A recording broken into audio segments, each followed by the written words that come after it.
AP రాష్ట్ర రాజకీయాల్లో hot seat Pithapuram. స్వయంగా డిప్యూటీ సీఎం పవన్ కళ్యాణ్ అడ్డా. అగ్రనాయకత్వం మేమంతా ఒక్కటే అని ఢిల్లీ నుంచి గల్లీ దాకా చాటుతుంటే క్షేత్రస్థాయిలో మాత్రం సీన్ మరోలా ఉంది. ఫ్లెక్సీల సాక్షిగా పంచాయతీలు జరుగుతున్నాయి.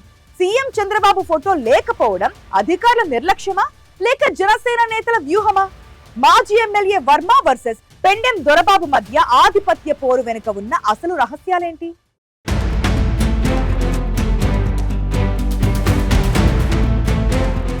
కడుపులో కత్తులతో కావలించుకుంటున్నారు. పీకల దాకా కోపమున్నా పైకి నవ్వుతూ షేక్ హ్యాండ్లు ఇచ్చుకుంటున్నారు. జనసేనాని అడ్డాగా మారిన పిఠాపురం నియోజకవర్గంలో కూటమి పక్షాల రాజకీయం కొత్త టర్న్ తీసుకుంటుంది. 15 ఏళ్ల పాటు కూటమిది విడదీయలేని బంధమని పవన్ కళ్యాణ్, చంద్రబాబు పదే పదే చెబుతున్నా పిఠాపురంలో మాత్రం పరిస్థితులు అందుకు భిన్నంగా ఉన్నాయి. అధికారం చేపట్టిన మొదటి రోజు నుంచే ఇక్కడ టీడీపీ, జనసేన శ్రేణుల మధ్య పచ్చగడ్డేస్తే భగ్గుమంటోంది.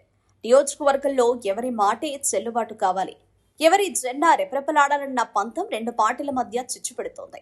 పిఠాపురం పాడా కార్యాలయం వేదికగా జరిగిన ఎన్యూమరేటర్ల మొబైల్ పంపిణీ కార్యక్రమం రణరంగాన్ని తలపించింది.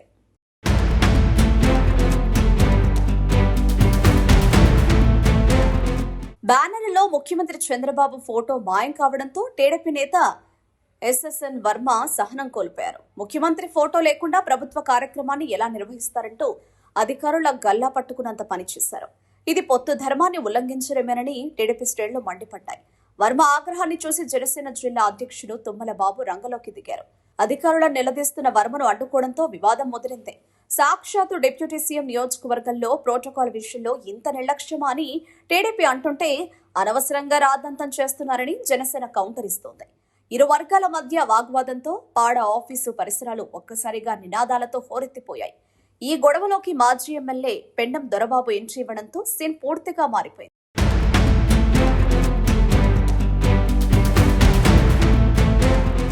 గత ఎన్నికల వరకు వైసీపీలో ఉండి పవన్ ను ఓడించాలని కంకణం కట్టుకున్న దొరబాబు ఇప్పుడు జనసేన కండువా కప్పుకుని పెత్తనం చేయడాన్ని వర్మ సూటిగా ప్రశ్నించారు.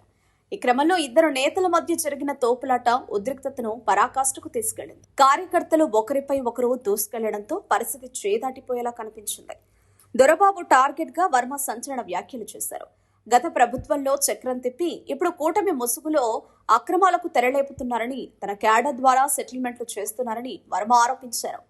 నీ అక్రమ సంపాదన, నీ స్కాములన్నీ నాకు తెలుసు, ఒక్కొక్కటిగా బయట పెడతా అంటూ వర్మ చేసిన హెచ్చరిక పిఠాపురంలో కలకలం రేపుతోంది. పొత్తులో ఉన్నా కూడా ఒకరిపై ఒకరు ఇలాంటి ఆరోపణలు చేసుకోవడం కూటమి భవిష్యత్తుపై నీలి నీడలు కమ్ముకునేలా చేస్తోంది. ఇక వర్మ తీరుపై జనసేన కార్యకర్తలు కూడా పాత విషయాలను తవ్వుతున్నారు.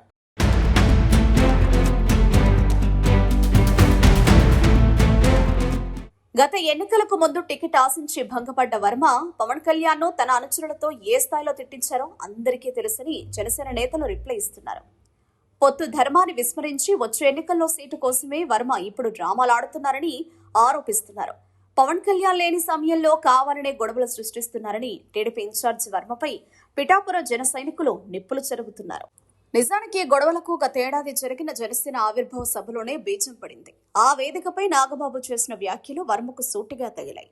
పవన్ గెలిపించింది జన సైనికులేనని, మిగతా ఎవరైనా మేమే గెలిపించామనుకుంటే అది వాళ్ల కర్మ అన్న మాటలు వర్మకు ఈటల్లా గుచ్చుకున్నాయి. ఇది టీడీపీ సహకారాన్ని తక్కువ చేసి చూపించడమేనని వర్మ వర్గం మొదటి నుంచి రగులుతోంది.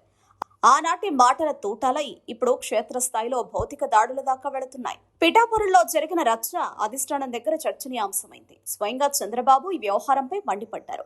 వర్మ వ్యవహరించిన తీరును తప్పుబడుతూ పొత్తు ధర్మానికి విఘాతం కలగకుండా చూడాలని ఆదేశించారు. పార్టీ అధ్యక్షుడు పల్లా శ్రీనివాసులు వెంటనే పిఠాపురం పంపి విచారణ జరపమని ఆదేశించారు.